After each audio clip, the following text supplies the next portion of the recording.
కలుగును గాక. ప్రభు పరిశుద్ధమైన నామానికి మహిమ కలుగును గాక.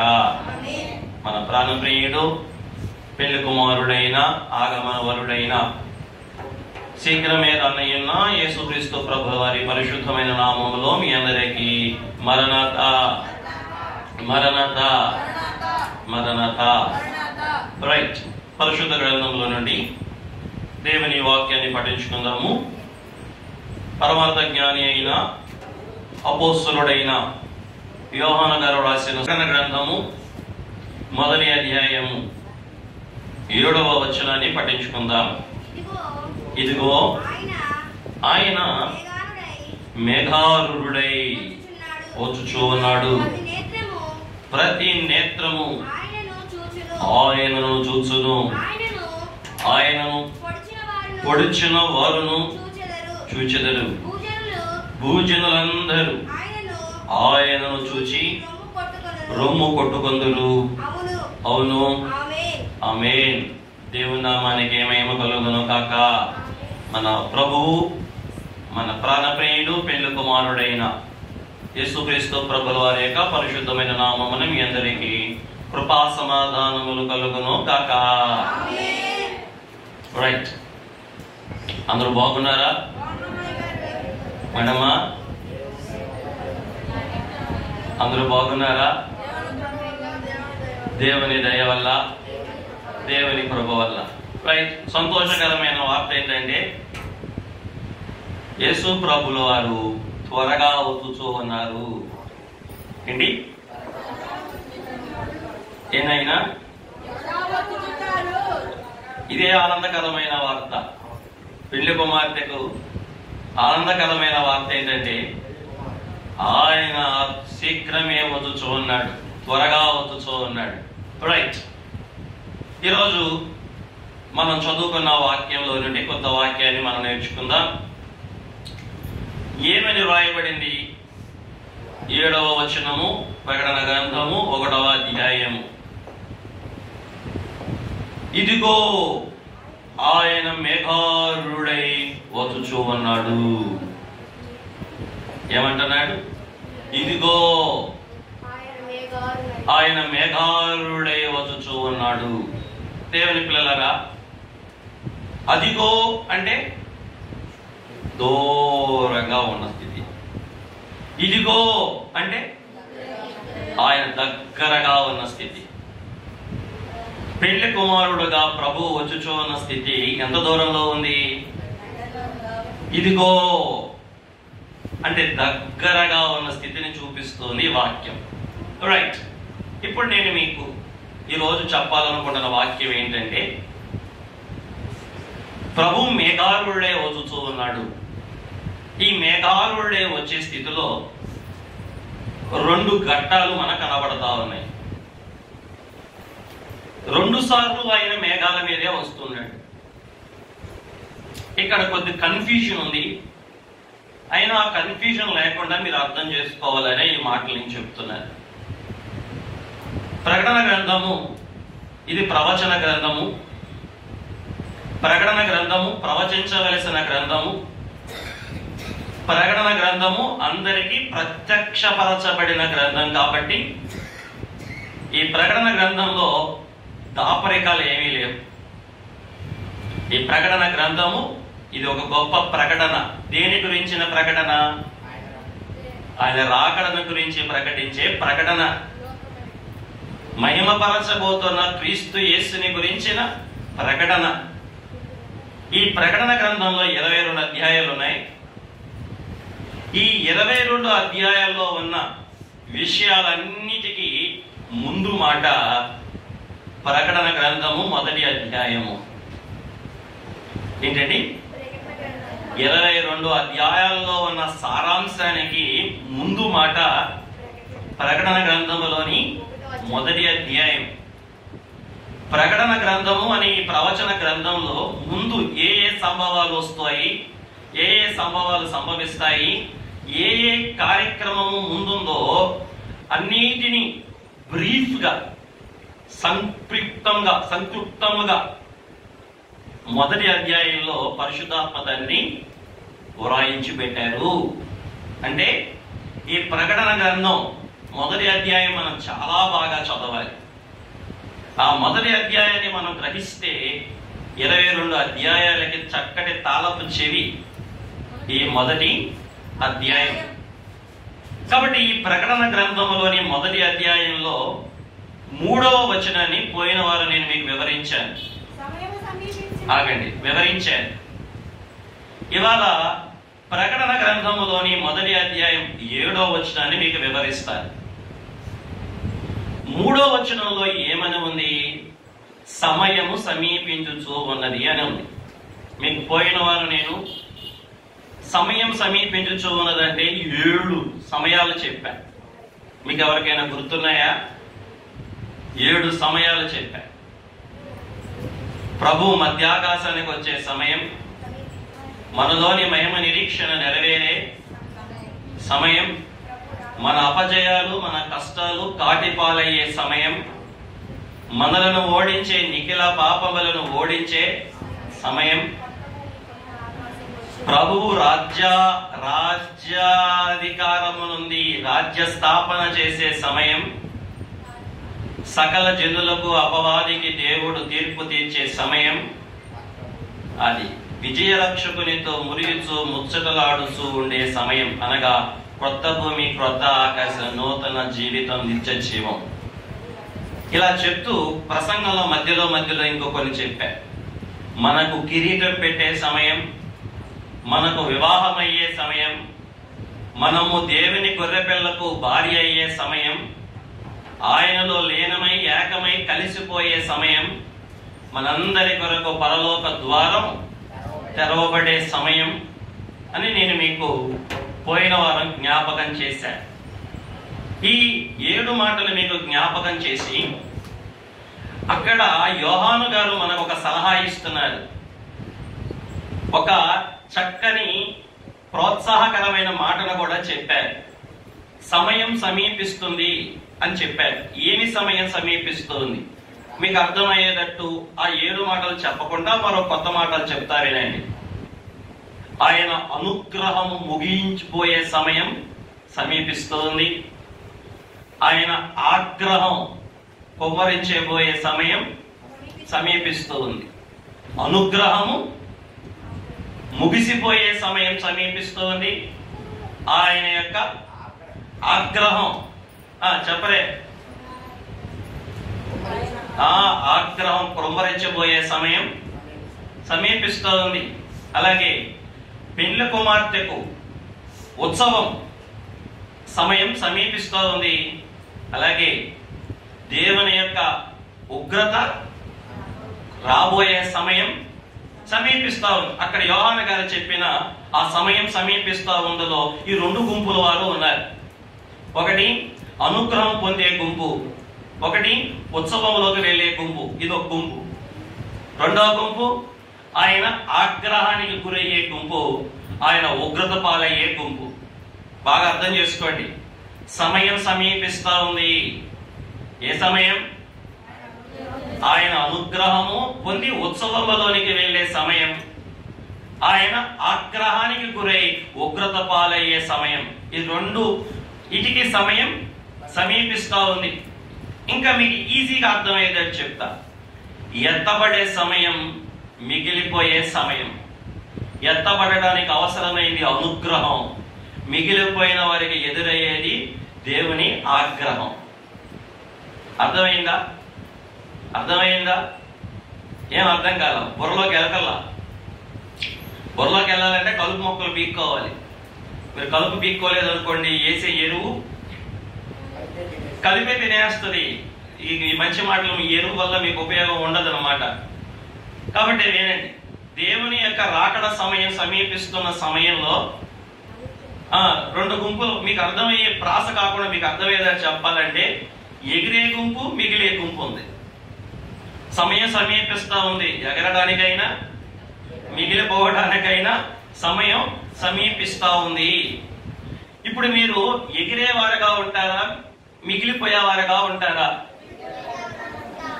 ఆయన అనుగ్రహాన్ని పొందుకునే వరుసలోకి వెళ్తారా, ఆయన ఆగ్రహానికి గురయ్యే వారి వరుసలోకి వస్తారా? ఆయన సిద్ధపరిచిన ఉత్సవములోకి వెళ్తారా, ఆయన భూమి మీదకి తేబోతున్న ఉగ్రతలోకి వెళ్తారా?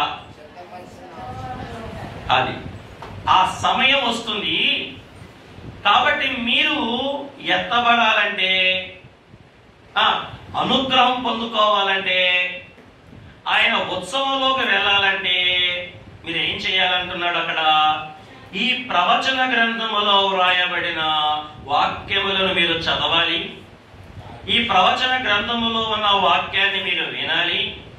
ఈ ప్రవచన గ్రంథములో ఉన్న వాక్యాన్ని ప్రకారం మీరు జీవించాలి. దేనికోసం? ఆయన అనుగ్రహం పొందుకొని ఆగ్రహం నుండి తప్పించుకోవడానికి, ఉత్సవములోనికి వెళ్ళి ఉగ్రత పాలవ్వకుండా ఉండడానికి. దేవుడికి మహిమ కలుగును కాక, దేవుని నామానికి మహిమ కలుగును కాక. ఈ మాటను మీరు గ్రాంటెడ్ గా తీసుకోండి. దేవుని కృపాకాలం ముగిసే సమయం రాబోతుంది. దేవుని యొక్క కోపం కృమ్మరించబోయే కాలం కూడా సమీపించబోతా ఉంది.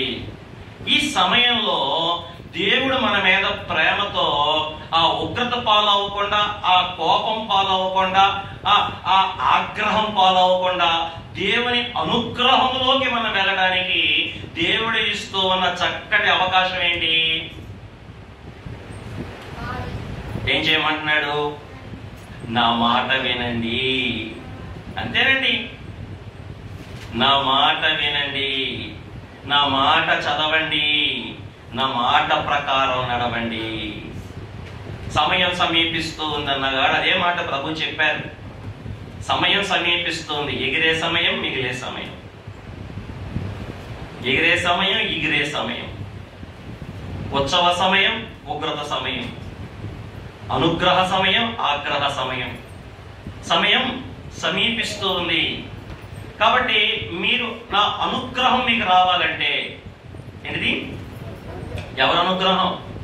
ఇంగ్లీష్ లో అనుగ్రహం అంటే favour, God's favour, heavenly father's favour. పరలోకపు తండ్రి యొక్క అనుగ్రహం మనకు రావాలంటే భూమి మీద ఉన్న సంఘం ఏం చేయాలని ప్రభు చెప్తున్నారు? నా మాట వినాలి, నా మాట చదవాలి, నా మాట ప్రకారం నడవాలి. మీరు నడవకపోతే నా అనుగ్రహం మీకు ఉండదు. అవును, మనం ఎటువంటి వారమైనా, ఎలాంటి వారమైనా ఆయన వాక్యానుసారంగా నడిచినప్పుడు, ఆయన వాక్య క్రమానుగుణంగా జీవించినప్పుడే ఆయనకి మన మీద ఏమొచ్చింది? అనుగ్రహం. అప్పుడప్పుడు మీరు కూడా చూడండి, మీ పిల్లలకి మీ పిల్లల మీద మీకు అనుగ్రహం రావాలంటే మీ పిల్లలు ఏం చేస్తే మీకు అనుగ్రహం వచ్చింది? చెప్పిన మాట ఏంటి అయినా, లేకపోతే చెప్పకపోయినా, వినకపోయినా మీకు అనుగ్రహం వస్తుందా? చెప్పరే. చెప్పని పిల్లలు, మాట వినని పిల్లలకు మీవి ఇస్తారా? మాట వినని పిల్లలకు మీకు ఉన్న వాటిలో పాలిపక్కస్తులు చేయనిస్తారా? అట్లాగే రేపు ప్రభువు వచ్చుచున్న వేళ ఆయన అనుగ్రహం మనం పొందుకోవాలంటే, ఆయన ముందు మహిమ కలిగిన సంఘంగా మనం నిలబడాలంటే ఒకటే సాధనం. అదేంటిది? వాక్యోదక స్నానం. ఏంటి? ఇది పోయిన వారం నేను చెప్పేసిన వాక్యమేనండి. అర్థమైందా? మీరు ఎవరో ఇంటికి వెళ్ళే వాక్యాలు చదివినట్టు లేరు, చెప్పిన వాక్యాన్ని పుస్తకం కూడా తీసినట్టు లేరు. అందుకే నేను చెప్పిన మళ్ళీ నేనే చెప్పుకోవాల్సి వస్తుంది తప్ప మీకు ఏమీ కూడా గ్రహింపులోకి రావటంలా. ఇది విచారం. సరే, ఇది సత్యం, గుర్తుపెట్టుకోండి. అనుగ్రహం, ఆగ్రహం. ఉత్సవం, ఆయన ఉగ్రత. ఎగిరే సమయం, మిగిలే సమయం. ఆశీర్వాదం, శాపగ్రస్తం.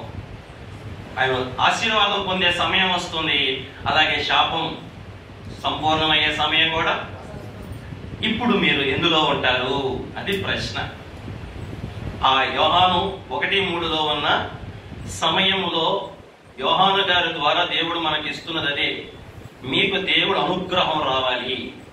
అలా అనుగ్రహం మీకు తెచ్చిపెట్టేది దేవుని వాక్యం. దాని ప్రకారం చేసేవారు ఎగిరి వెళ్ళిపోతారు. ఇది మొదటి ఘట్టం. ఇవాళ 7వ వచనంలో ఉన్నది ఎవరంటే, మిగిలిపోయిన వారు. మొదటి అధ్యాయం 7వ వచనం, ఇది రెండవ రాకడ. మొదటి అధ్యాయం 3వ వచనం నుండి 6వ వచనం వరకు ఉన్న సందర్భం రెండవ రాకడలోని ప్రారంభ ఘట్టం. అంటే 100 స్థితి కలిగిన వారి యొక్క స్థితి. వారు ఎలా ఉంటారట? పెళ్లి కుమార్తెగా ఉంటారట. వారి యొక్క స్థితిగతులు ఏంటక్కడ? మనలను ప్రేమించుచు మన రక్తము వలన మన పాపముల నుండి మనల్ని విడిపించడానికి మహిమయు ప్రభావమును, అంటే ఆయన రక్తంలో కడగబడిన వారు, ఆయన రక్తంలో విమోచించబడిన వారు, ఆయన రక్తంలో పవిత్రపరచబడిన వారు.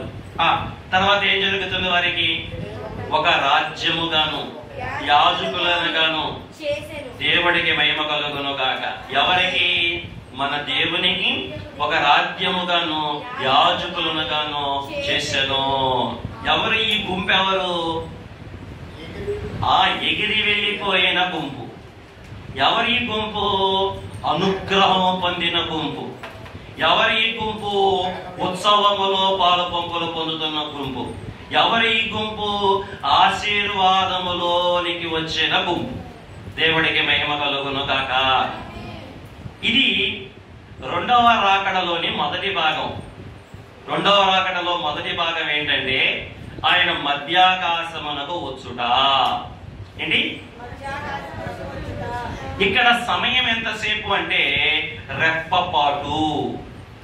ఎంతసేపు అంటే సెకండ్లో 11వ వంతు అన్నారు అయ్య గారు. ఒకసారి మీరు రెప్ప కొట్టండి అంతే. ఇది ఆకస్మికమైన రాకడ. ఎవరికి తెలియదు. కాలం పోతానే ఉంటది, కానీ పక్కవారు ఉండరు. 100 స్థితికి సిద్ధపడిన వారు, ఆయన చెప్పింది చెప్పినట్టు చేస్తున్న వారు, రాకడ వరుడు మీద రవ్వంత కూడా ప్రేమ తగ్గని వారు ఏమైపోతారు? ఆయన అనుగ్రహం పొందుకొని ఆయన మధ్యాకాశానికి వచ్చినప్పుడు ఎగిరి వెళ్ళిపోతారు. దేవుడికి మహిమ కలుగును గాక.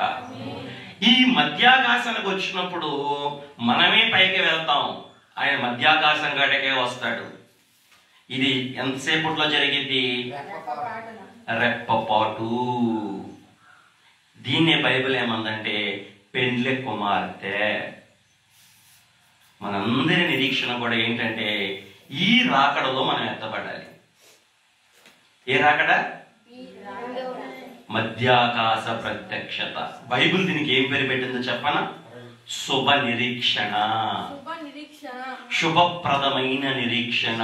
అపోస్తలుడైన పౌలే తెస్సలోనికి రాసిన సంఘంతో అంటాడు శుభ నిరీక్షణ అంటాడు. అపోస్తలుడైన పౌలు గారే తెస్సలోనికి రాసిన పత్రికలో శుభ నిరీక్షణ అంటాడు, తీతుకు రాసిన పత్రికలో శుభప్రదమైన నిరీక్షణ అంటాడు, రోమిలకు రాసిన పత్రికలో మహిమ నిరీక్షణ అంటాడు. దేవుడికి మహిమ కలుగును గాక. రోమిలతోనేమో మహిమ నిరీక్షణ అంటాడు, తెస్సలోనికలతోనేమో శుభ నిరీక్షణ అంటాడు, తీతు గారితోనేమో శుభప్రదమైన నిరీక్షణ అంటాడు. పెండ్లి కుమార్తె సంఘం యొక్క ఈ నిరీక్షణ, ఏ నిరీక్షణ? రెప్పపాటులో మధ్యాకాశానికి వచ్చిన ప్రభు యొద్దకు ఎగిరి వెళ్ళే రాకడ. దేవుడికి మహిమ కలుగును గాక. వాళ్ళు ఎలా ఉంటారో అక్కడ యోహాను గారు చెప్పారు. యాజక రూపమైన రాజ్యంగా ఉంటారు. వారు దేవుని ఎదుట ఎలా నిలబెడతారట? రాజులైన యాజక సమూహంగా వారు నిలవబడతారు. దేవుడికి మహిమ కలుగును గాక. ఇవాళ నేను దాని గురించి చెప్పట్లా. ఎత్తబడేవారు ఏం చేయాలో పోయిన వారని చెప్పా. వాక్యం చదవాలి, వాక్యం వినాలి, వాక్య ప్రకారం అది చెప్పా. ఇవాళ నేను చెప్పాలనుకుంటుంది 7వ అధ్యాయంలో 7వ వచనంలో ఉన్న వారి గురించి. ఇదిగో ఆయన మేఘారుడే వచ్చుచున్నాడు. ఎట్లా వస్తున్నాడు? మేఘారుడే వచ్చుచూ ఉన్నాడు. మరి ఎందాకడ మధ్యాకాశానికి వచ్చినప్పుడు అక్కడ కూడా ఆయన మేఘారుడే వచ్చుతూనే ఉన్నాడు. మీకు అది అర్థం అవ్వాలంటే దాని సంభవం, దాని యొక్క ప్రత్యక్షత మొదటి దశలోనికి రాసిన పత్రిక 4వ అధ్యాయంలో అక్కడ మీకు వివరంగా ఆ సందర్భం పౌలు గారు రాశారు. కొరింథీయులు రాసిన మొదటి పత్రిక 15వ అధ్యాయంలో కూడా పౌలు గారు రాశారు. ఒకసారి చదవండి. దశలోనికి రాసిన పత్రిక మొదటి పత్రిక 4వ అధ్యాయం చదవండి. 15వ వచనం.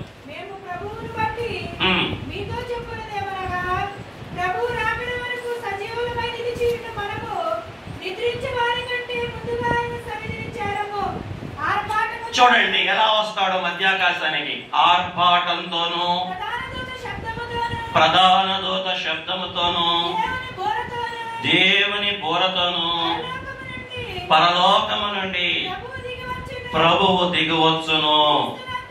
క్రీస్తు నందుండి మృతులైన వారు మొదట లేతురు. ఆ మీదట సజీవులమైండు మనము వారితో కూడా ఏకముగా కూడి ప్రభువుని ఎదుర్కొనుటకు ఆకాశ మండలమునకు మేఘముల మీద కొనిపోబడుదుము. కాగా మనము సదాకాలము దేవుడికి మహిమ కలుగును గాక. ఏమున్నాయి ఇక్కడ? ఆర్భాటం ఉంది, ప్రధాన దూత శబ్దం ఉంది, దేవుని బోర ఉంది. విచిత్రం ఏంటంటే ఈ మూడు ఎవరికి వినపడవు. ఎవరికి వినపడతాయంటే సిద్ధపడిన వారికి మాత్రమే వినపడతాయి. 100 అంతస్తులోకి వచ్చిన వారికి మాత్రమే వినపడతాయి. ఇంకొకటి, దేవుని అనుగ్రహము ఎవరు పొందుకుంటారో వారికి మాత్రమే వినపడతాయి. మీకు ఇంకా అర్థమయ్యేటట్టు చెప్తా.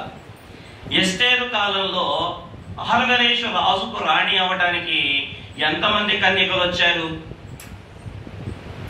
కన్యకలు చాలా మంది వచ్చారు. కానీ అందరిలో రాణి అయింది ఎంతమంది? ఎవరా? ఒక్కతే, ఎస్తేరు. కన్యకలు అందరూ సుందరమైన వారే. కానీ ఆ కన్యకలు అందరూ సుందరమైన వారైనప్పటికీ వారిలో కూడా అధికమైన సుందరంగా ఉన్నది ఎవరు? ఎస్తేరు. ఆ అధిక సౌందర్యాన్ని బట్టి ఎస్తేరు ఎవరిని పొందుకుంది? దేవుని దయను పొందుకుంది. ఎస్తేరు కన్యకలలో ఒక కన్యక. కానీ ఆవిడ రాణి అవ్వడానికి ఏం కావాల్సి వచ్చింది? రాజు యొక్క అనుగ్రహం కావాల్సి వచ్చింది. కన్యకలందరూ రాణి అయ్యారా? ఒక్క కన్యక అయ్యింది. ఆ కన్యక ఎవరు? బాహ్య సౌందర్యం, అంతరంగ సౌందర్యం కూడా కలిగిన కన్యక. ఆ కన్యక మీదకి ఏమొచ్చింది? రాజు యొక్క దయ వచ్చింది. అందుచేతనే ఎస్తేరు ఏమైంది? రాణి అయింది. అట్లాగే రేపు ప్రభు మధ్యాకాశానికి వచ్చినప్పుడు ఆర్భాటం, అలాగే ప్రధాన దూత శబ్దం, అలాగే దేవుని బోర, ఇది అందరికీ వినపడవు. ఎవరికి వినపడతాయి? ఆ దైవ అనుగ్రహము కొరకు ఎదురు చూచుచు సిద్ధపడుతూ ఉన్న వారికి మాత్రమే వినపడతాయి. ఇది అందరికీ కనపడే రాకడ కాదు. ఇది అందరికీ ప్రత్యక్షమయ్యే రాకడ కాదు. ఇది అందరూ చూసే రాకడ కాదు. ఇది జరిగే సమయం రెప్పపాటు. ఎంత? రెప్పపాటు. మీరు ఒకసారి మళ్ళీ ఒకసారి రెప్పేయండి. అసలు మీకు రెప్పేసినట్టే తెలియదు. మాట్లాడుతూ ఉన్నవారు మాట్లాడుతూ ఉండగానే వెళ్ళిపోతారు. నిద్రలో ఉన్నవారు నిద్రలో ఉన్నట్టు వెళ్ళిపోతారు. బొస్సు తోలేవాళ్ళు బొస్సు తోలుతానే వెళ్ళిపోతారు. ఎవరైనా చనిపోయి అక్కడ ఏడుస్తూ ఉంటే ఏడ్చేవారి దగ్గర ఏడ్చేవారు వెళ్ళిపోతూనే ఉంటారు. ఆ ఉన్న పలంగా ఎవరికి వారే ఆకస్మికంగా వారికి ఆ శబ్దం వినపడదు. ఏ శబ్దం? ఆర్భాట శబ్దం, ప్రధాన దూత శబ్దం, దేవుని బోర. మృతులలో ఉన్న వారికి అంటే ప్రభువు నమ్మి చనిపోయిన వారికి ఆ శబ్దం వినపడుద్ది. సజీవులుగా ఉన్న వారికి ఆ దేవుని బోర శబ్దం వినపడుతుంది తప్ప సిద్ధపాటు లేని వారికి ఆ బోర శబ్దం వినపడదు. ఎదురు చూడని వారికి ఆ బోర శబ్దం వినపడదు. మెలకువ లేని వారికి ఆ బోర శబ్దం. ఇది చరిత్ర, జరగబోయే ప్రవచనం. దేవుడికి మహిమ కలుగును గాక. ప్రభునామానికే మహిమ కలుగును కాక.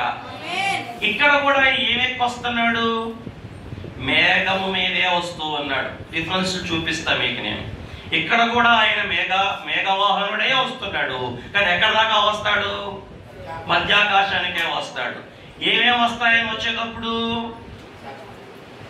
ఆర్భాటం ఉంటది, ప్రధానతో శబ్దం ఉంటది, దేవుని బోర అంటే స్వరమే ఆయన స్వరం.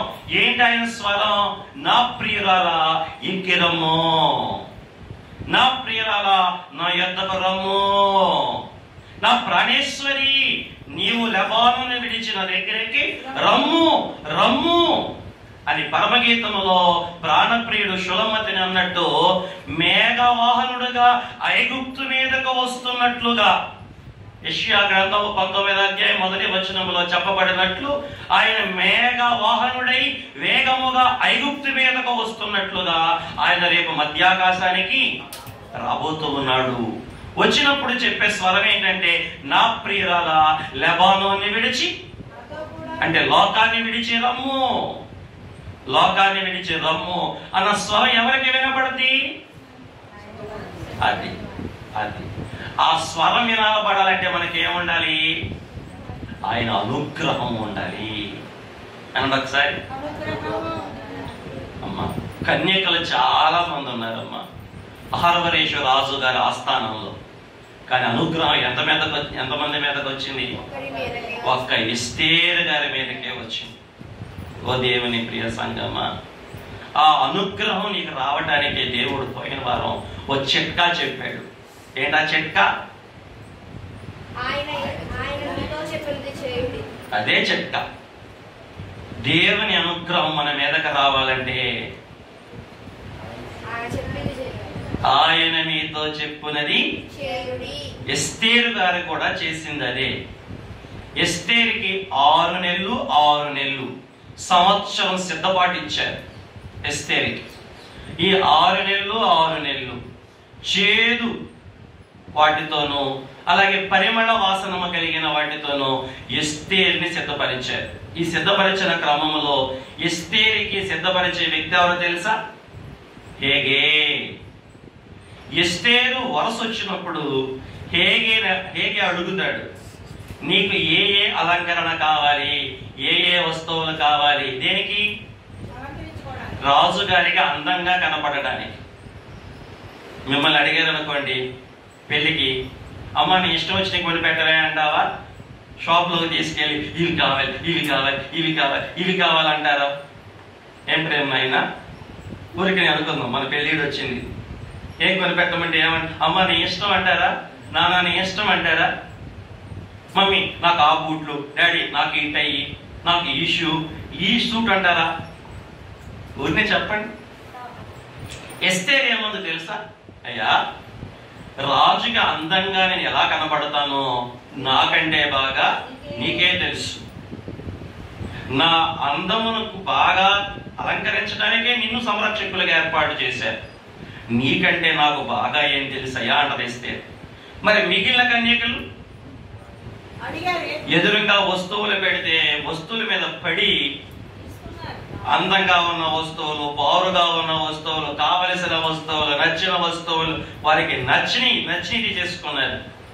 వాళ్ళు ఎవరి సంప్రదింపు తీసుకోవాలా? వారికి సలహాదారుడిగా, సహకారిగా ఉన్న, సంరక్షకుడిగా ఉన్న హేగే సలహా తీసుకోవాలి. అలా ఆభరణాలు ముందు పెట్టగానే వాటి మీద పడ్డారు. కానీ ఎస్తేరు మటుకు ఏం చేసింది? అయ్యయ్యా, నాకు నచ్చింది కాదయ్యా, రాజుకు నేను ఎలాగుంటే నచ్చుతానో అవి నాకు ఇవ్వయ్యా అని ఎస్తేరు అడిగితే ఆ వాటిని తెచ్చి ఎస్తేరుకి ఇస్తే ఎస్తేరు ఇష్టం లేకుండా హేగే ఇష్ట ప్రకారమైన ఆ అలంకరణ చేసుకోవటం వల్ల కన్యకలందరిలో కంటే కూడా ఎస్తేరు ఎలా కనపడిందట? అధికమైన సౌందర్యం కలిగినదిగా కనపడిందంట. ఏంటి కారణం?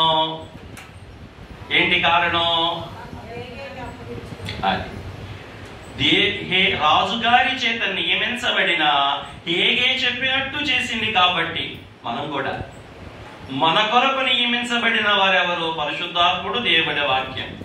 ఆ ఆత్మ ప్రకారం, ఆ వాక్య ప్రకారం మనం కూడా చేసినప్పుడు మనకు కూడా ఎవరి దయ వచ్చింది? దేవుని దయ వచ్చింది. లేదు మన ఇష్టం వచ్చినట్టు మనం చేసుకుంటా పోతే ఆ కన్యకలాగానే ఉండిపోవాలి తప్ప పెళ్లి కుమార్తెం కాలేమో, రాజకుమార్తెము కాలేము. ఆయన అనుగ్రహం మనకి ఉండదు. కాబట్టి ఆయన మీతో చెప్పునది దేవుడికి మహిమ కలుగును గాక, ప్రభునామానికి మహిమ కలుగును గాక. కాబట్టి చెప్పండి ఒకసారి, ఎక్కడి నుంచి బయటికి వెళ్ళాను నేను? ఎక్కడి నుంచి బయటికి వెళ్ళాను అమ్మా? ఆయన అనుగ్రహం మన మీదకి రావాలంటే చెప్పండి మోషే గారు, మనం ఏం చేయాలి? ఆయన చెప్పినది.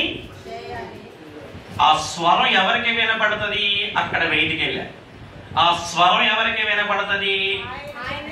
ఆ ఆర్భాటం ఎవరికి బయలుపరచబడుతుంది? ఆ దేవుని బోర ఎవరికి వినపడుతుంది?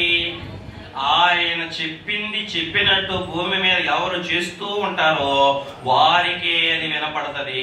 రెప్పపాటులో వారు రూపాంతరం చెందుతారు, రెప్పపాటులో వారు అక్షయతలు ధరించుకుంటారు, రెప్పపాటులో వారు మహిమలోనికి కొనిపోబడతారు. దేవుడికి మహిమ కలుగును గాక. ఆ గుంపే యోహాను ప్రకటన గ్రంథం 1వ అధ్యాయం 6వ వచనంలో చెప్పాడు, వారిని మా తండ్రి అయిన దేవునికి ఒక రాజ్యంగాను యాజకులను గాను చేసితివి. ఇది మధ్యాకాశంలో ఎత్తబడిన గుంపు. మధ్యాకాశానికి ఎత్తబడిన ఇది 100 దంతల పంట. ఎంత? ఇదే ఎవరు? పెండ్లె కుమార్తె. అంటే అయ్యగారు అన్నారు, పెండ్లె కుమార్తె అంటే నో అబ్జెక్షన్స్. ఇక ఆక్షేపించటానికి ఆవిడిలో ఇక ఏముండవు. నో అబ్జెక్షన్స్ అంటే ఎత్తి చూపించడానికి గూనిది, కుంటిది, గుడ్డిది, మోగదే, ఇలాంటి వంకర టెంకరది అని అనడానికి ఏ అబ్జెక్షన్స్ లేనిది ఎవరన్నాడు? పెండ్లి కుమార్తె. ఈ మా దేవునికి వారిని ఒక రాజ్యంగాను యాజకులను గాను ఆ ఎత్తబడిన ఆ గుంపే పెండ్లి కుమార్తె గుంపు. ఆ గుంపుకి ఏమి లేదు, అబ్జెక్షన్స్ లేవు. పేరు పెట్టడానికి నుప్పు లాంటిది, నిక్కారుసైనది, మంచి ముత్యం వంటిది. ఎవరు? ఈ మధ్యాకాశానికి ఎత్తబడిన 100 దంతల పంట అన్నరయ్య గారు. దేవుడికి మహిమ కలుగును గాక. దేన్ని బట్టి ఆవిడ వెళ్ళిపోతుంది? ఆయన అనుగ్రహం పొందుకుంది కాబట్టి. ఆ అనుగ్రహం రావడానికి కారణం ఏంటి? అంతే, అదే నాకు కావాలి. ఆ అనుగ్రహం రావడానికి కారణం ఏంటి? ముత్యంలాగా మారడానికి, లోకంలో నుప్పులాగా బతకడానికి, నిక్కారుసైనదిగా ఉండడానికి, ఏ అబ్జెక్షన్ లేకుండా ఉండడానికి, అలా ఆ కుమార్తెను 100 దంతల పంటలోకి తీసుకురావడానికి, ఆ బిడ్డకు ఆ కన్యకకు సహకరించిన ప్రక్రియ ఏంటి? ఆయన చెప్పిన ప్రకారం చేయటమే. ఓకే కదా? ఇది ఎత్తబడిన వారి గురించి చెప్పబడింది. ఇప్పుడు 7వ వచనం కాడకు వచ్చేసరికి ఇక్కడ కూడా ఏమంటున్నాడు యోహాను గారు, మోషే గారు? ఇదిగో ఆయన మేఘారుడే వచ్చుచో అన్నాడు. ఇంకేమంటున్నాడు? ప్రతి నేత్రమును ఆయనను చూడండి. ఇందాకడ ప్రతి నేత్రం ఆయన చూసిందా?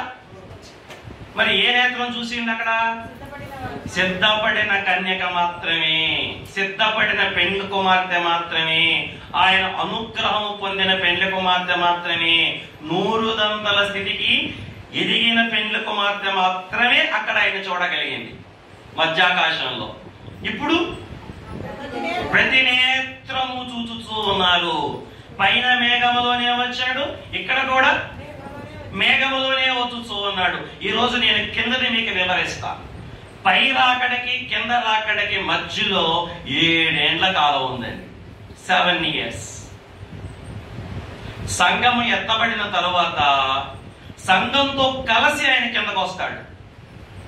దాన్ని బైబిల్ టెర్మినాలజీలో ఏమన్నారంటే సెకండ్ కమ్మింగ్ అన్నారు, రెండవ రాకడ, ద్వితీయాగమనము. మధ్యాకాశానికి వచ్చినప్పుడు కింద నుండి పైకి ఒదిగి వెళ్తుంది, వరుడు పై నుండి కిందకు వస్తాడు, మధ్యకు వస్తాడు. కానీ ఈ రాకడలో పైనున్న ప్రభువు పెళ్లి కుమార్తెతో కూడా కలిసి భూమి మీదకు వస్తాడు. ఇదే రెండవ రాకడ. ఇప్పుడు నేను మిమ్మల్ని అడగాలి, దాని కొరకు మనం సిద్ధపడాలా, ఈ రాకడ కొరకు మనం సిద్ధపడాలా? మధ్యాకాశ రాకడ కొరకు సిద్ధపడాలా, ప్రభు భూమి మీదకు వచ్చి ఈ రాకడ కోసం సిద్ధపడాలా? ఏం భయంగా? ఏమర్థమైంది? ఏం అర్థం కాలేదా? కన్ఫ్యూషన్ గా ఉందా? ఏమో విజయ్ గారు, దానికి తన పేరు చెప్పారు, రహస్య రాకడ, లేదా అకస్మాత్తు రాకడ, మధ్యాకాశ రాకడ, ఇంకా మహిమ నిరీక్షణ రాకడ, శుభప్రదమైన నిరీక్షణ రాకడ. దానికి అప్పుడు కిందున్న సంఘం ఏమైంది? పైకి వెళ్ళిపోయింది. మరి కింద ఎవరున్నారు? ఇంకా బోల్డ్ మంది మిగిలిపోయిన వాళ్ళు ఉన్నారు. నామకార్థ సంఘం మిగిలిపోతే, విశేష సంఘం మిగిలిపోతే. నామకార్థ సంఘం అంటే ప్రభువును నమ్మి ప్రభు ప్రకారం చేయండి నామకార్థ సంఘం. విశేష సంఘం అంటే అసలు ప్రభువుని నమ్ముకోకుండా బ్రతికిన జనాంగం. పెళ్లి కుమార్తె సంఘం ఏమో ఎత్తబడిపోయింది, నామకార్థ సంఘం ఏమో మిగిలిపోయింది. విశేష సంఘం ఏమో, విశేష సంఘం యజబేలు సంఘం అంటే అసలు ప్రభువుని నమ్ముకోకుండా లోకంలోనే బతికే వారందరూ కూడా. చెప్పండి, విశేష సంఘం. 3 సంఘాలు చెప్పారు: పెళ్లి కుమార్తె సంఘం, నామకార్థ సంఘం, విశేష సంఘం. మధ్యాకాశానికి వెళ్ళిపోయింది ఎవరు? పెళ్లి కుమార్తె సంఘం వెళ్ళిపోయింది, నిక్కారుసైన సంఘం వెళ్ళిపోయింది. ప్రభు కోసం 100కి 100% ప్రేమ కలిగి ఎదురు చూసే సంఘం వెళ్ళిపోయింది. ప్రభు చెప్పినట్టు చేసిన సంఘం వెళ్ళిపోయింది. ప్రభు నమ్మి ప్రభు కోసం బ్రతికిన సంఘం వెళ్ళిపోయింది.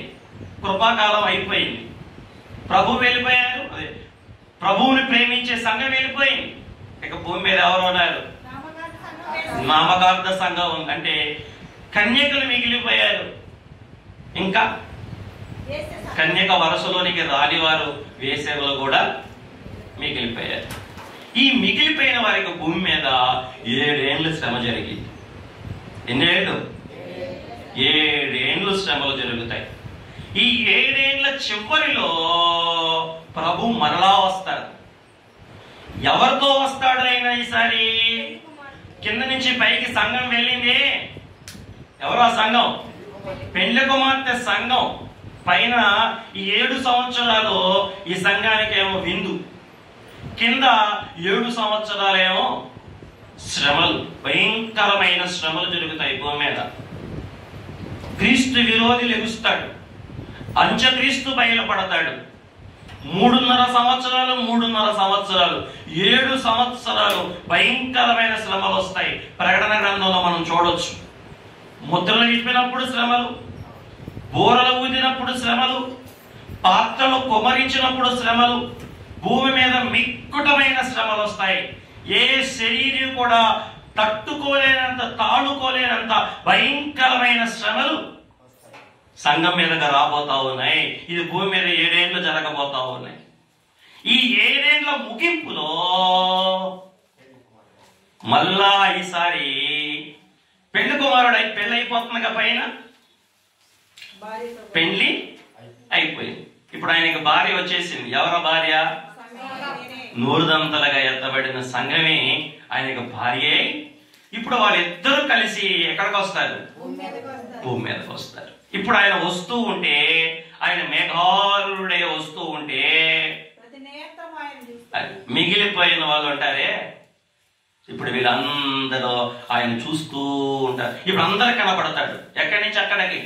ఆకాశమున మెరుపు తూర్పున పుట్టే పడమలకు కనపడినట్లుగా ఆయన రాక అందరూ చూస్తారు.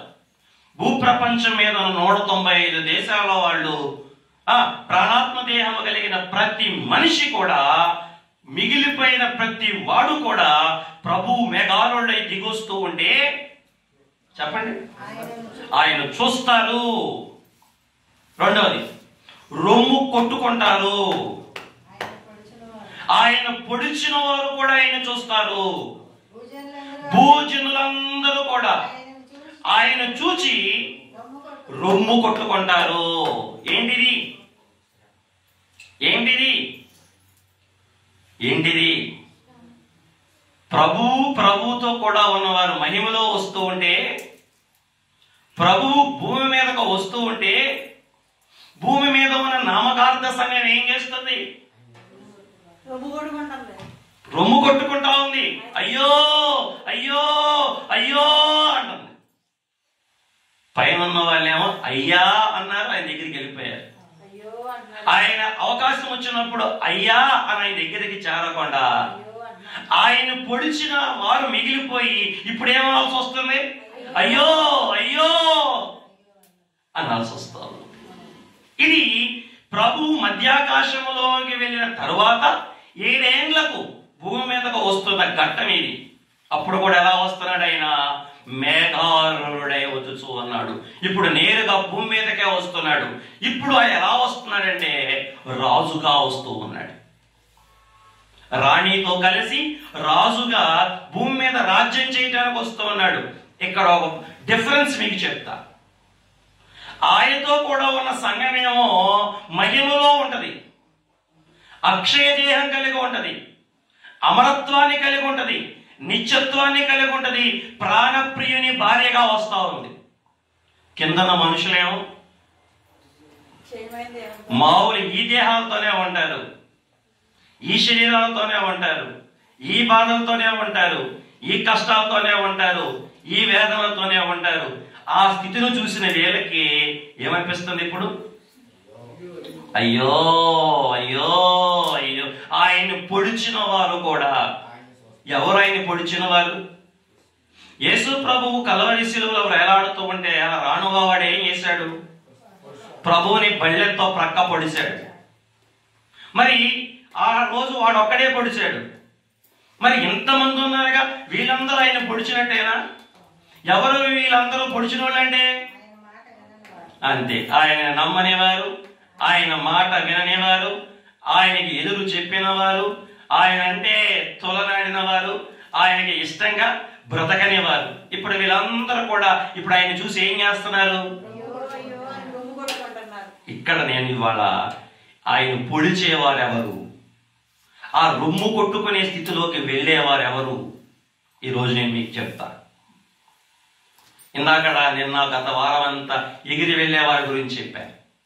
ఇప్పుడు మిగిలిపోయేవారు ఎవరు, ఇలా రొమ్ము కొట్టుకునేవారు ఎవరు, అంగలార్చి ఏడ్చేవారు ఎవరు అనేది నేను మీకు ఇప్పుడు అయ్యగారు చెప్పిన మాటలు 7 మాటలు చెప్తా.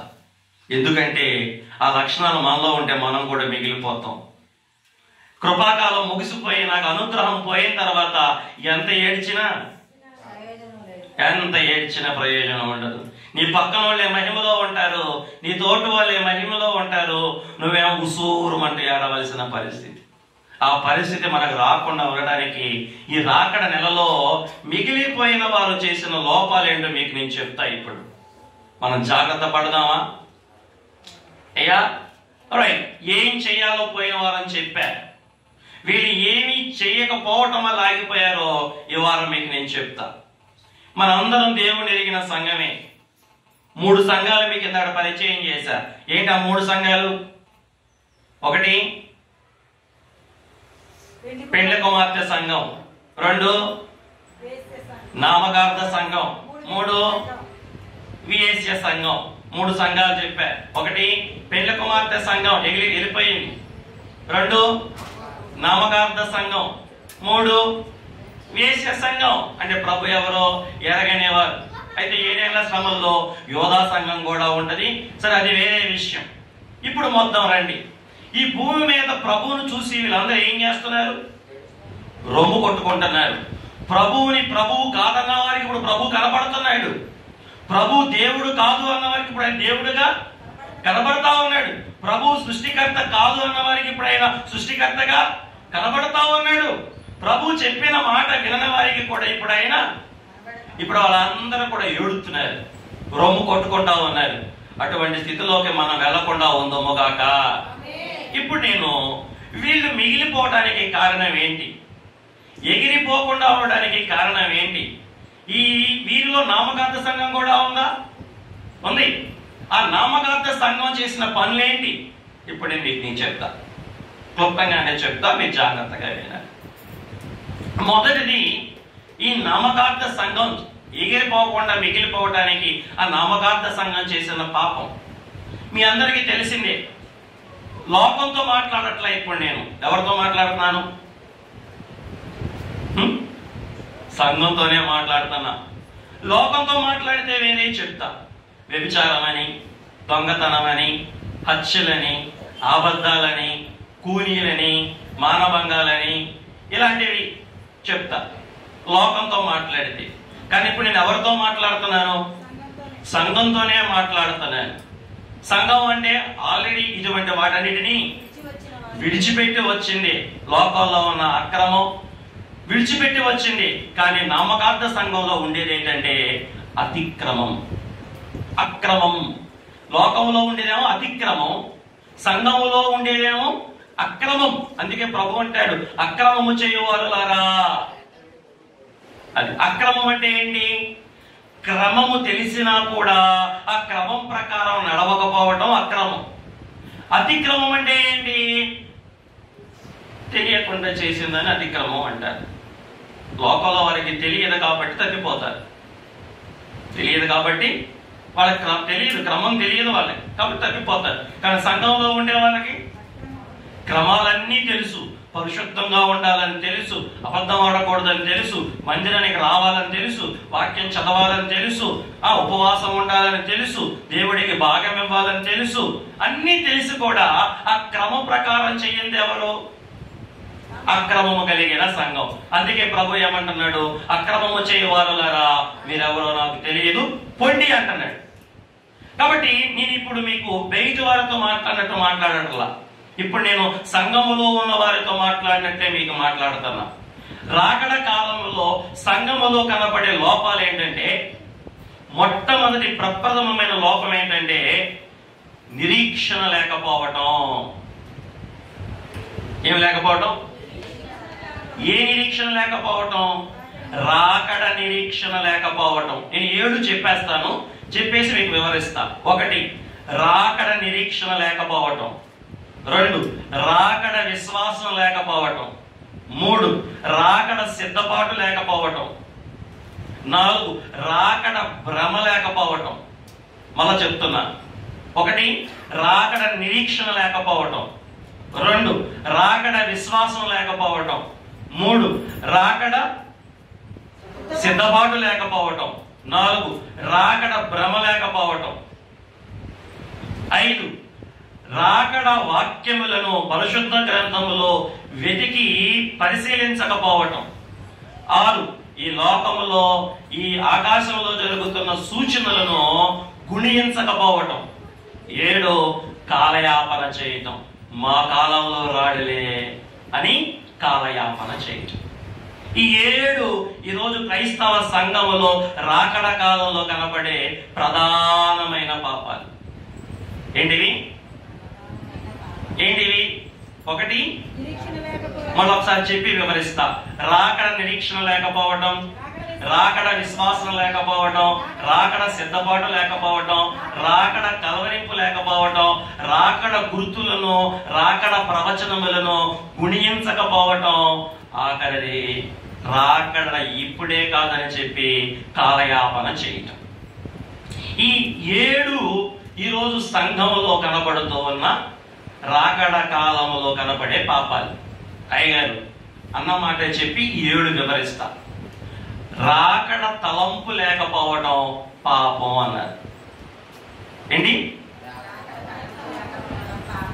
పెళ్లి కుమార్తె, సంఘంగా సిద్ధపడే ఓ పెళ్లి కుమార్తె, పాపం అంటే ఏంటి? ఆ రాకడ తలంపు లేకపోవడమే పాపం.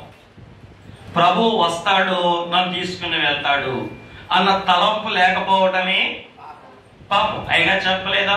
రాకడ తలంపు లేకపోయినా, రాకడ ధ్యానం లేకపోయినా, రాకడ ప్రార్థన చేసుకోకపోయినా రాకడలో ఎత్తబడలేదు. నిత్యము ఏ పని చేయుచున్నను రాకడ ధ్యానము రాకడ తలంపు కలిగి ఉండిన రాకడలో ఎత్తబడగలము అన్నారు.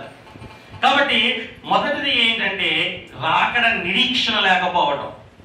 నిరీక్షణ అంటే ఏంటి? ఎదురు చూపు.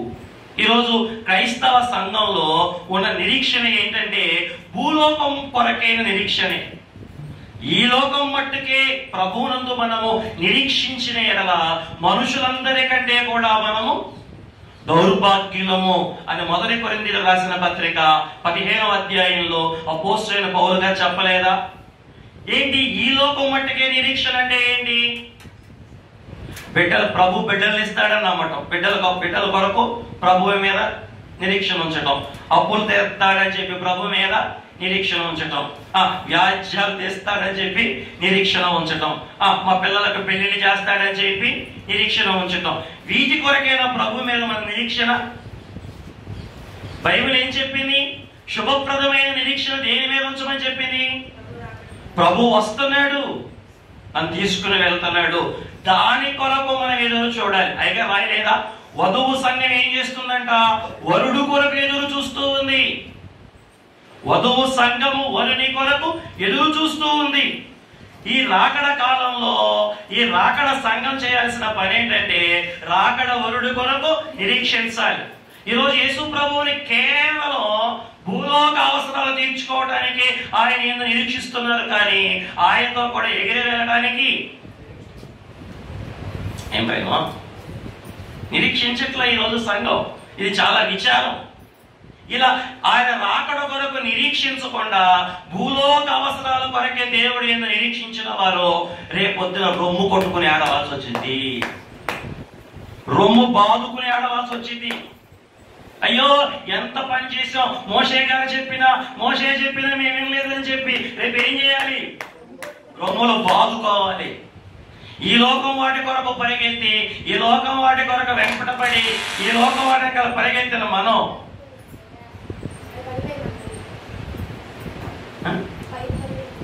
పరిగెత్తిన మనం ఆ రాకడ నిరీక్షణ లేకుండా బ్రతికితే చెప్పండి ఏమైపోతాం? బుద్ధి చేయండి. వధువు సంఘము వరుని కొరకు, అది భూలోకంలో ఉన్న పెండ్లి కుమార్తె చేయవలసిన పని ఏంటి? ఆయన కొరకు ఎదురు చూడాలి. ఈ ఎగరకుండా మిగిలిపోయిన వారు చేసిన పాపం ఏంటి? వారికి రాకడ నిరీక్షణ లేదు. మరి ప్రభువుని నమ్ముకోలేదంటే? ప్రభువునే నమ్ముకున్నారు, కానీ ఎందుకోసం నమ్ముకున్నారు? ఎగిరి వెళ్ళడానికి నమ్ముకోలే. గేదె పేదోడన పెట్టాలని, అబ్బాయికి అబ్బాయి పుట్టాలని, మాకు 2 గొర్రె పిల్లలు పుట్టాలని, మాకు అప్పు తీరాలని, మా డబ్బులు పిల్లలకి పిల్లలు పెట్టాలని, మేము 3 కార్లు కొనుక్కోవాలని, 2 అంతస్తులు బిల్డింగ్లు కట్టాలని, 4 ఎకరాల పొలం కొనాలని, మా శరీరం తలకాయ కానీ చలికాల దాకా ఆరోగ్యంతో ఉండాలని, కేవలం వీటి కొరకే ప్రభువుని నమ్ముకోవటం. వీటి కొరకే ప్రభువు నమ్ముకున్నారు కాబట్టి అవి ఆల్రెడీ ప్రభు ఇచ్చేసే ఉంటాడు. కానీ వారు దేనికోసం ఎదురు చూడలా? ఆయన రాకడ కొరకు ఎదురు చూడలేదు. అందుకే వాళ్ళ రాకడలో ఎత్తబడరు. ఏ ప్రియాంక, ఎక్కడుంటావు? అక్కడ ఉంటావా? ఇక్కడ ఉంటావా? అమ్మా, రొమ్ము కొట్టుకునే వారిలో ఉంటారా? ప్రభువును రొమ్ములో పెట్టుకుని ఎదురు చూసే వారిలో ఉంటారా? ప్రభువుని అయ్యా అనేవారిలాగా ఉంటారా? అయ్యో అని ఏడ్చేవారి గుంపులోకి వస్తారా? అయ్యో అని ఏడ్చుచున్న వారు ఎవరు అంటే రాకడ నిరీక్షణ లేకుండా భూమి మీద బతికిన వాళ్ళు. కేవలం ఈ లోకం మట్టుకే. మిమ్మల్ని ఒక మాట అడుగుతా, మనకు రాకడ నిరీక్షణ ఉందో లేదో మీరే చెప్పండి. మీరు ఎప్పుడైనా ప్రార్థనలు పెట్టుకున్నప్పుడు, లేదా మీ ఇంట్లో మీరే ప్రార్థన చేసుకున్నప్పుడు, పాదిరి గారు మీ ఇంటికి వచ్చినప్పుడైనా, ఆయనకి మీరు కనపడినా మీరు ఆయన కనపడినా, ఎప్పుడైనా పాదిరి గారిని ప్రభువా, అయ్యగారు మా ఆయన నేను మేమందరం మా కుటుంబం ప్రభు మహిమలో ఉండాలి, ప్రార్థన చేయండి అని ఇప్పటి వరకు ఎప్పుడైనా ప్రార్థన అడిగారా? ఈ రోజు వరకు మీరు ఈ ప్రార్థన అడిగారా? ఏ ప్రార్థన అడుగుతారు? 10th క్లాస్ పాస్ అవ్వాలని, ఇంటర్మీడియట్ పాస్ అవ్వాలని, డాక్టర్ అవ్వాలని, మంచి అబ్బాయి పెళ్ళి అవ్వాలని, మాకు కోడిగుడ్డు పెట్టాలని, మా పశువు సుఖంగా ప్రసవం అవ్వాలని, మా అప్పులు తీరాలని, అయ్యా పాస్టర్ గారు ప్రార్థన చేయండి అయ్యా అని ఈ ప్రార్థన అడుగుతారు. కానీ ఏ రోజైనా అయ్యా నేను మా ఆవిడ మేఘంలో ఉండాలి, నేను నా కొడుకు మేఘంలో ఉండాలి, మేము మా మనవడు మేఘంలో ఉండాలి, నేను మా అమ్మ నాన్న మేఘంలో ఉండాలి, మేమందరం ప్రభు వచ్చినప్పుడు మేఘం ఎక్కాలి అని ఏ రోజైనా ప్రార్థన చేసుకున్నారా? మన నిరీక్షణ ఏ నిరీక్షణ? భూలోక నిరీక్షణ, పరలోక నిరీక్షణ? మన నిరీక్షణ ఈ లోకం మట్టుకైనా, పరలోకం కూడా ఉందా? అది మీరు గమనిస్తే సంఘంలో ఎవరైతే రాకడా వస్తున్నాడనే నిరీక్షణ లేకుండా ఉన్నారో వారు ఏ గుంపులోకి వెళ్ళిపోయారు? మిగిలిపోయిన గుంపులోకి వెళ్ళి ఆయన చూసి రొమ్ము కొట్టుకుని ఏడ్చే పరిస్థితులకు వెళ్ళిపోతున్నారు. కాబట్టి ఈ రాకడ కాలంలో భూలోక సంఘంలో ఉన్న పాపాలలో ఒక పాపం ఏంటంటే రాకడ నిరీక్షణ లేకపోవటం, నా ప్రభు వచ్చుచున్నాడు అన్న ఎదురు చూపు లేకపోవటం, కేవలం దేహ అభిమానం మాత్రమే కలిగి దేహము కొరకైన అవసరాలు తీర్చుకోవటానికి ప్రభువు నమ్ముతున్నారు, ప్రభు కొరకు ఎదురు చూస్తున్నారు. కానీ ఆయన రాక కొరకు ఎదురు చూడట్లా. ఇంకో మరండి, నీ ఎదురు చూపే ఎవరి కోసం?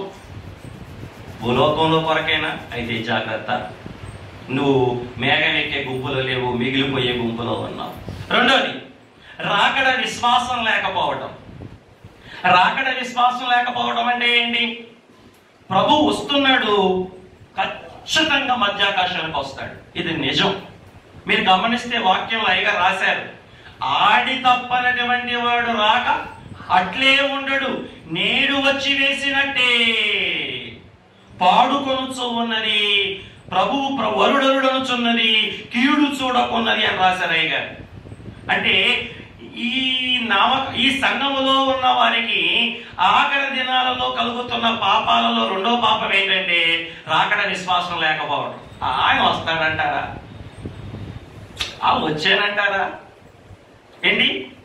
యేసు ప్రభువే చెప్పాడు, ఏమని? అంచె దినములలో నేను విశ్వాసమును కనుగొందునా అన్నాడు. అంటే విశ్వాసం ఏమైంది?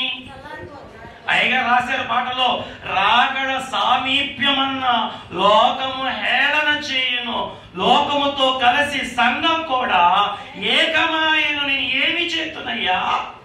అమ్మా రాకడ సమీపిస్తుందమ్మా, శుక్రవారం గుడి మానమాకండి అమ్మ అంటే ఒక్క వారం వచ్చారు, తర్వాత వారాలన్నీ గుడిసున్న పెట్టారు. ఒక్క వారం మెరుపు తీగలాగా మెరిపించారు, మిగిలిన వారాలన్నీ అంటే వీళ్ళకి ఏమి లేదు, రాకడ విశ్వాసం లేదు. ఒక వారంతోనే విశ్వాసం అడుగంటుకుపోయింది. ఒక రోజుకే విశ్వాసం అడుగంటుకుపోతే మరి ఆయన వచ్చే దినానికి రాకడ సమీపం అంటే అనంట లోకం ఏం చేస్తుంది? మా ప్రభు వస్తున్నాడని మీరు ఎవరికైనా చెప్పండి, నోరు మోసుకోరని ఆయన అని నవ్వుతారు. సరే, లోకం నవ్విందంటే పర్లా, వాళ్ళకేమీ తెలియదు కాబట్టి.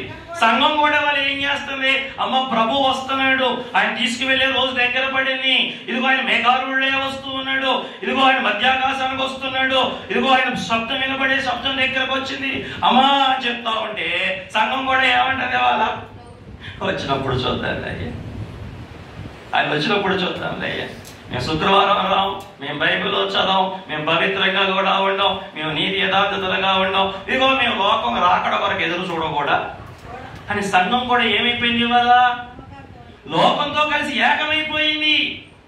లోకం ఎలా బ్రతుకుతుందో సంఘం కూడా అలాగే బ్రతుకుతుంది. సంఘ కార్యక్రమాలకి లోకం వస్తుందా? రాదు. ఈరోజు సంఘ బిడ్డలు బాప్తిజం తీసుకుని క్షయ రక్తాలు తింటూ ప్రభువులో పేరు మార్చుకున్నారు, కానీ తీరు మాత్రం మార్చుకోకుండా లోకానుసారంగానే బ్రతుకుతా ఉన్నారు. వీరికి ఏం తక్కువైంది? విశ్వాసం తక్కువైంది. రాకడ విశ్వాసం తక్కువైంది.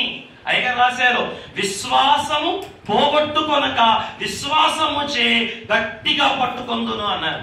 వాళ్ళంక చూసి వీళ్ళంక చూసి నా విశ్వాసం పోగొట్టుకోను, మీ అందరిక చూస్తే నా విశ్వాసం కూడా పోతుంది. కానీ వాక్యం చెప్తుంది, నువ్వు విశ్వాసం పోగొట్టుకో, మాకు ఆ విశ్వాసంతోనే గట్టిగా పట్టుకో. ఆయన రావటం తథ్యం. ఎట్లా వస్తాడు? నేడు వచ్చి వేసినట్టే. ఎవరు వచ్చాడు ఇక్కడికి? ఇక్కడికి వచ్చాడా? ఆయన ఏం చెప్పాడు? ఇద్దరు ముగ్గురు ఎక్కడ నామములో కూడి ఉంటారో నేడు వచ్చి వేసినట్టే. ఇవాళ ఎలా వచ్చాడు? ఆడి తప్పనటువంటి వాడు రాక అట్లే ఉండడు. మాట ఇచ్చిన వాడు నెరవేర్చుకోకుండా అక్కడే పరలోకంలో ఉండిపోడు. ఇవాళ మాట ఇచ్చాడు, వచ్చాడు. ఇవాళ వచ్చినట్టే రేపు కూడా వస్తాడు. నేను కీడు చూడను, ఏడేళ్ల శ్రమలోకి నేను వెళ్ళను అని రాకడ విశ్వాసం రాకడ సంఘానికి ఉంటది. మరి ఈ రాకడ కాలంలోనే జరిగే పాపం కూడా ఏంటంటే ఆ విశ్వాసం లేకపోవడం కూడా. రాకడ విశ్వాసాన్ని ఈరోజు సంఘం కలిగి ఉండలేకపోతా ఉంది. ఇది పాపం. ప్రభు రాకడ సమీపం దగ్గరయింది అనేది నిజం. ఇది మనం నమ్మాలి. ఏం ప్రేమ? ఏం నమ్మాలి? ప్రభు రాకడ దగ్గరయింది. ఇది మనం నమ్మాలి. ఆయన వచ్చే సమయానికి మనం రెడీగా ఉండకపోతే ఆ శబ్దం నీకు వినపడదు, అది నీకు తెలియదు. అది అందరికీ తెలిసే రాకడ కాదు. సిద్ధపడిన వారికి మాత్రమే, నెక్స్ట్ వచ్చిన చెప్తా, వారికి మాత్రమే తెలిసే రాకడది. కాబట్టి నువ్వు ఆ విశ్వాసం లేకపోతే లోకంతో కలిసిపోతావు. ప్రభు అన్న మాటలో లోకములో నేను విశ్వాసం కనుగొనా అన్నాడు. కానీ సంఘంలో మటుకు విశ్వాసం ఉంటది. నమ్మకమైన సంఘంలో, నా నూరుదంతల వరుస కలిగిన సంఘంలో, పెళ్లి కుమార్తె సంఘంలో విశ్వాసం పోగొట్టుకోకుండా ఆ విశ్వాసంతోనే వాళ్ళు ప్రభువుని ఒప్పుకున్న ప్రభుని గట్టిగా పట్టుకుంటారు. ప్రభు ఎబ్రీ పత్రికలో చెప్పినట్లుగా. కాబట్టి రాకడ విశ్వాసం లేకపోవడం పాపం. నా ప్రభు వస్తున్నాడు, ప్రభు రాకడ దగ్గర పడింది అన్న నమ్మకం ఈరోజు ఎవరిలో ఉండదో వారు పాపములో ఉన్నట్టే. దొంగతనాలు, హత్యలు కొని చేయవసరంలా. రాకడ విశ్వాసం లేకపోవడం కూడా పాపమే. ఇక మూడవది, రాకడ కొరకైన సిద్ధపాటు లేకపోవడం పాపం. ఇప్పుడు చాలా మంది రాకడ ఉంది అని నమ్ముతున్నారు, విశ్వాసం ఉంచుతున్నారు. కొంతమంది రాకడ కోసం ఎదురు కూడా చూస్తున్నారు. ఎట్లా? మరణాత అని చెప్పి, ప్రభువాను రాయ్యా, ప్రభువాను రాయ్యా, ప్రభువాను రాయ్యా అని ఎదురు చూస్తున్నారు. వస్తున్నాడని నమ్ముతున్నారు. కానీ ఏం చేయట్లా? సిద్ధపాటు ఉండటలా. సిద్ధపాటు లేకపోయినా సిగ్గుపోవాలి. సిద్ధపాటును బట్టే రెప్పపాటులోకి వెళ్తాం. చూడండి, ప్రతి పనికి మనం సిద్ధపడుతున్నాం. మరి రాకడకు మనం సిద్ధపడద్దా? మరి మీరు రాకడకి ఎలా సిద్ధపడుతున్నారు? మనకు విశ్వాసం ఉంటేనే కదయ్యా సిద్ధపడటానికి అంటారా? ఆ నమ్మకం ఉంటేనే కదయ్యా వస్తున్నాడని నమ్మకం ఉంటే సిద్ధపడతాం. మాకు నమ్మకమే లేదు అని వస్తున్నాడో లేదా అని ఇంకా మేమేం సిద్ధపడతాం? చూడండి, బుద్ధి కలిగిన కన్యకలు, బుద్ధి లేని కన్యకలు కథ చూడండి. ఈ బుద్ధి కలిగిన కన్యకలు, బుద్ధి లేని కన్యకలు ఇద్దరు కన్యకలే. ఇద్దరు ఎవరి కోసం వస్తున్నారు? ఇద్దరు ఆయన కోసమే వస్తున్నారు. కానీ ఎంతమంది లోపలికి వెళ్ళారు? ఏం కుమారండి, ఎంతమంది లోపలికి వెళ్ళారు? ఎందుకని 5 లోపలికి వెళ్ళారు? వాళ్ళు సిద్ధపడ్డారు, వీళ్ళు సిద్ధపడ్డారు. వాళ్ళు పెళ్లి వస్త్రాలు వేసుకున్నారు, వీళ్ళు పెళ్లి వస్త్రాలు వేసుకున్నారు. వారు పెళ్లి అలంకారంతో వస్తున్నారు, వీళ్ళు పెళ్లి అలంకారంతో వస్తున్నారు. వారు కన్యకలే, వీరు కన్యకలే. వారు కునికారు, వీరు కునికారు. వారు స్వరం విన్నారు, వీరు స్వరం విన్నారు. వారు ద్వీపాలు ఆరిపోతున్నాయి, వీరి ద్వీపాలు ఆరిపోతున్నాయి. వారు చక్కపరుచుకుంటున్నారు, వీరు చక్కపరుచుకునే ప్రయత్నం చేశారు. కానీ లేదు లేదు లేదు లేదు లేదు వాళ్ళు పడుకున్నారు, వీళ్ళు పడుకున్నారు. కానీ ఒత్తులు సవరించుకోగలిగారు. కానీ ఆ ఒత్తులకు నూనె పోయడానికి ఒకరి దగ్గర సిద్ధి లేదు, సిద్ధిలో నూనె లేదు. 5 దగ్గర మట్టుకే సిద్ధి ఉంది. ఏంటండి డిఫరెన్స్ ఇక్కడ? ఒక 5 ఆయన ఆలస్యానికి కూడా సిద్ధపడ్డారు. కానీ ఈ 5 వచ్చేస్తాండే, మన సిద్ధపాటు సరిపోద్దలే, మన ప్రార్థన చాలే, ఇంట్లో ప్రార్థన చేసుకుంటే చాలదా? గుడికి కూడా శుక్రవారం వెళ్ళి ప్రార్థన చేయాలా? ఆదివారం ప్రార్థన చేసుకుంటే చాలదా? ప్రతిరోజు ప్రార్థన చేసుకోవాలా? ఏం సరిపోద్ది? పొద్దునే ప్రార్థన చేసుకున్నాక సరిపోదా? మరి సాయంకాలం కూడా ప్రార్థన చేసుకోవాలా? ఏంటంట? సరిపోద్దులే, సాల్లే. ఏం సరిపోద్ది? ఆదివారం ప్రార్థన సరిపోద్దులే. ఆదివారం వెళ్తున్నాం గుడికి. ఏ కుమారండి, ఏ లక్ష్మి అండి, ఎక్కడికి వెళ్తున్నాం? ఆదివారం వెళ్ళి పాదయ్య గారు మొహం చూసొస్తున్నాం, ఆ దేవుడు మొహం చూసొస్తున్నాం. ఒక ఆదివారం చాలే. ఎవరిళ్ళు? ఆ బుద్ధి లేని కన్యకలు వాళ్ళే. వాళ్ళకి బుద్ధి లేదు కాబట్టి వాళ్ళకి సిద్ధి లేదు. ఆ బుద్ధి సిద్ధి లేదు కాబట్టి శుద్ధి లేని వాళ్ళు అని చెప్పి దేవుడు నిరూపించాడు. అందుకే వాళ్ళు ఎక్కడ ఆగిపోయారు? బయట ఆగిపోయారు. వత్తాకి గుడిగా వచ్చారు, వత్తాకి అంతఃపురంగా వస్తున్నారు, పెళ్లి కుమారుడు కోసమే వచ్చారు. కానీ అమ్మలారా చెప్పండి, ఏం బాబు చెప్పండి, ఎక్స్ట్రా సిద్ధపాటు లేదు. ఏంటి ఎక్స్ట్రా సిద్ధపాటు? వారికి ప్రేమ తగ్గింది అన్నారు అయ్యగారు. వారికి నూనె తగ్గింది అంటే ప్రేమ తగ్గింది. ఏం ప్రేమ? రాకడ ప్రేమ తగ్గింది. ఎవరి మీద ప్రేమ తగ్గింది? రాకడ వరుడి మీద ప్రేమ తగ్గింది. అందుకే ఏం చేయట్లేదు వీళ్ళు. వచ్చేస్తాయిలే అనుకున్నారు, కానీ పీరియడ్ లేట్ చేశాడు. అప్పుడు వీళ్ళు దివిటీలు ఆరిపోయాయి. అమ్ముకునే వారి దగ్గరికి కొనుక్కుంటాకి వెళ్ళారు. ఇంతలో ఎవరు వచ్చేసారు? ఏ ప్రియాంక అని వచ్చేసాడు. సిద్ధంగా ఉన్నవారు లోపలికి వెళ్ళారు, సిద్ధపాటు లేని వాళ్ళు బయట మిగిలిపోయారు. మరి మనం ఏం చేద్దాం కుమారండి? ఆదివారం ఒక రోజు సరిపెట్టుకుందామా? సరిపెట్టుకోండి, మీ ఇష్టం. మీరు సరిపెట్టుకుంటారంటే దేవుడు సరిపెట్టుకోడు, మీరు సరిపెట్టుకోవడమే, భూలోకంలో సరిపెట్టుకోవడమే. ఇక ఆయన వచ్చినప్పుడు చూసి గుండెలు రైట్ దాన్ని సిద్ధపడతారంటే మీ ఇష్టం. ఇది కృపాకాలం, ఇది అనుగ్రహం పొందుకునే కాలం. అనుగ్రహంలోకి వస్తారా, ఉగ్రతలోకి వెళ్తారా? కృప పాలు అవుతారా, కష్టాల పాలు అవుతారా? ఆశీర్వాదంలోకి వస్తారా, శాపంలోకి వస్తారా? ఉత్సవంలోకి వస్తారా, ఉగ్రతలోకి వస్తారా? మీ ఇష్టం. రాకడ సిద్ధపాటు అంటే ఏ పని చేస్తూ ఉన్నా కూడా ఆ గురితోనే పని చేయాలి. దేవుడికి మహిమ కలుగును గాక. ఏ పని చేస్తున్నా ఆ గురితో. బైబిల్ చదువుతున్నా రాకడలు ఎత్తబడాలని, ప్రార్థన చేస్తున్నా రాకడలు ఎత్తబడాలని, కానుకేస్తున్నా రాకడలు ఎత్తబడాలని, పరిశుద్ధంగా బ్రతుకుతున్నా రాకడలు ఎత్తబడాలని, దేవుడు సేవ చేస్తున్నా రాకడలు ఎత్తబడాలని. అవును, ఏ పని చేస్తున్నా ఏ గురితో? రాకడలో ఎత్తబడాలి అనే గురితో చేయటం ఏంటి?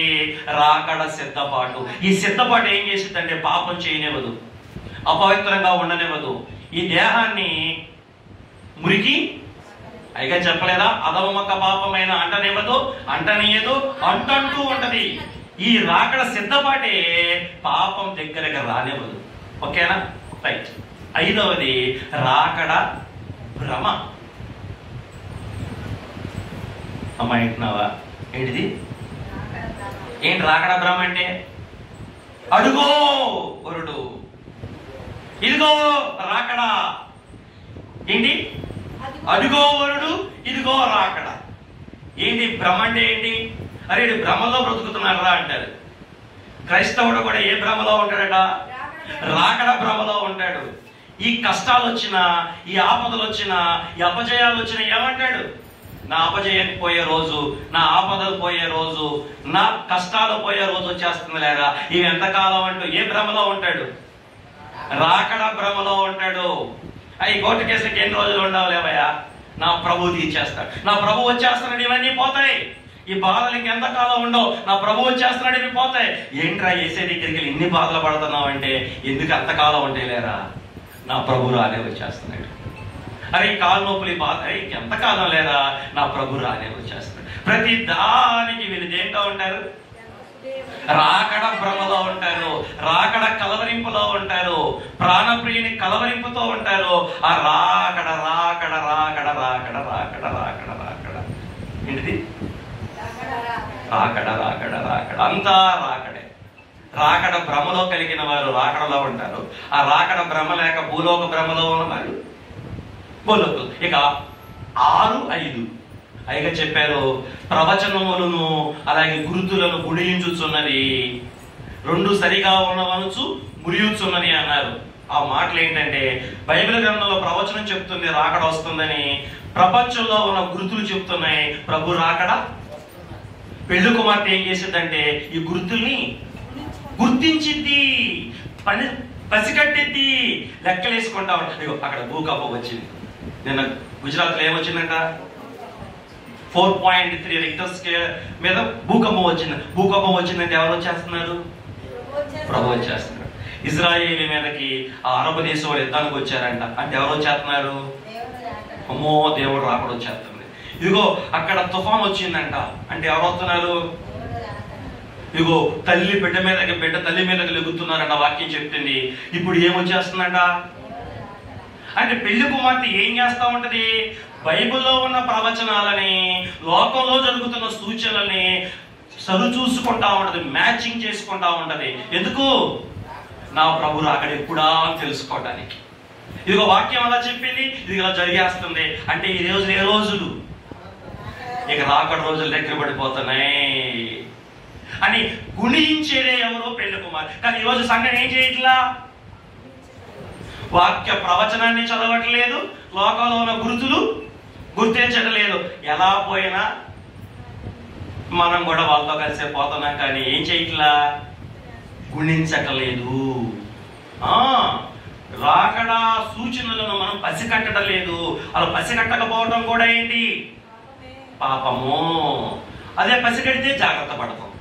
ఇక ఆఖరిది రాకడ నా కాలంలో రాదులే అని చెప్పి కాలయాపన చేయటం, అంటే సమయాన్ని అలా దుర్లించేయటం.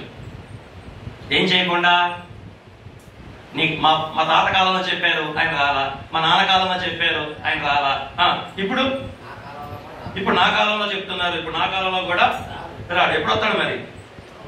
పైగా చెప్పారు, నరుడు చెప్పినా నమ్మద్దు, మనసు చెప్పినా నమ్మద్దు, జ్ఞానం చెప్పినా నమ్మద్దు, అపవాది చెప్పినా నమ్మద్దు, దర్శనం చెప్పినా నమ్మద్దు, కళ చెప్పినా నమ్మద్దు, భాష్యం చెప్పినా నమ్మద్దు. ఏమని? ప్రభు రాడు, నీ కాలంలో రాకడ కాదు అని 7 చెప్పినా రాత వాక్యమే సత్యమనుచు నమ్ముచుండుమో నీకప్పుడే నెమ్మది కలుగును అన్నారు అయ్య గారు. రాత వాక్యమే సత్యం. రాత వాక్యం అంటే ఏంటిది? మీ చేతిలో ఉన్న బైబిల్ చెప్తుంది. ఏమని? మీరు అనుకొనని గడియలో ఆయన ఆకస్మికముగా.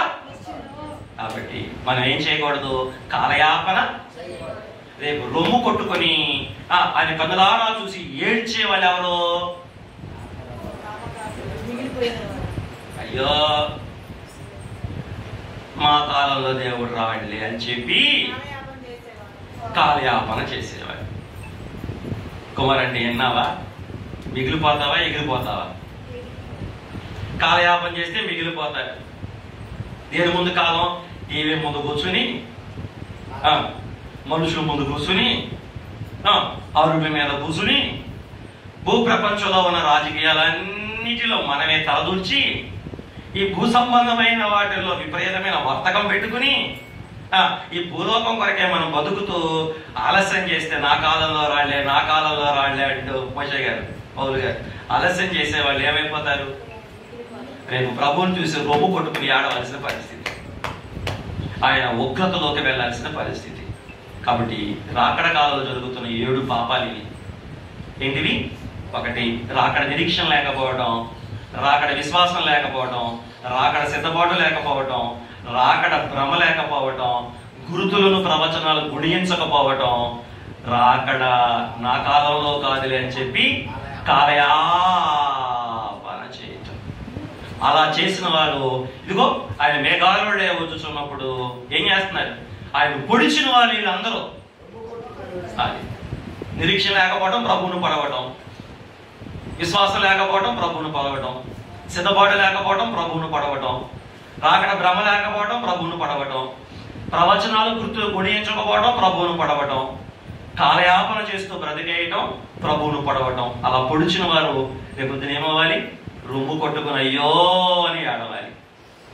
ఆ వరుసలో మనం ఉండకుండా ఆయన అనుగ్రహం పొందుకోవడానికి రాకడ నిరీక్షణ కలిగి ఉందాం, రాకడ విశ్వాసం కలిగి ఉందాం, రాకడ సిద్ధపాటు కలిగి ఉందాం, రాకడ భ్రమ కలిగి ఉందాం, ప్రవచనాలను గురుతులను గుణిద్దాం, కాలం పోనీయకుండా సద్వినియోగపరుచుకుని అజ్ఞానుల వలె కాక జ్ఞానం కలిగి మత్తులమై ఉండక ఆత్మపూర్ణులమయ్యండి, రాకడ కొరకు మెలకువ కలిగి మేఘమెక్కగల ధన్యత ప్రాణప్రియుడు కూడి చేరడం మనందరికీ దయచేయును గాక. ఆమేన్. కళ్ళు మూసుకుని ప్రార్థన చేసుకుందాం. దయగల ప్రభువా, కృపగల తండ్రి, మీ పరిశుద్ధమైన పావనామానికి వందనాలు.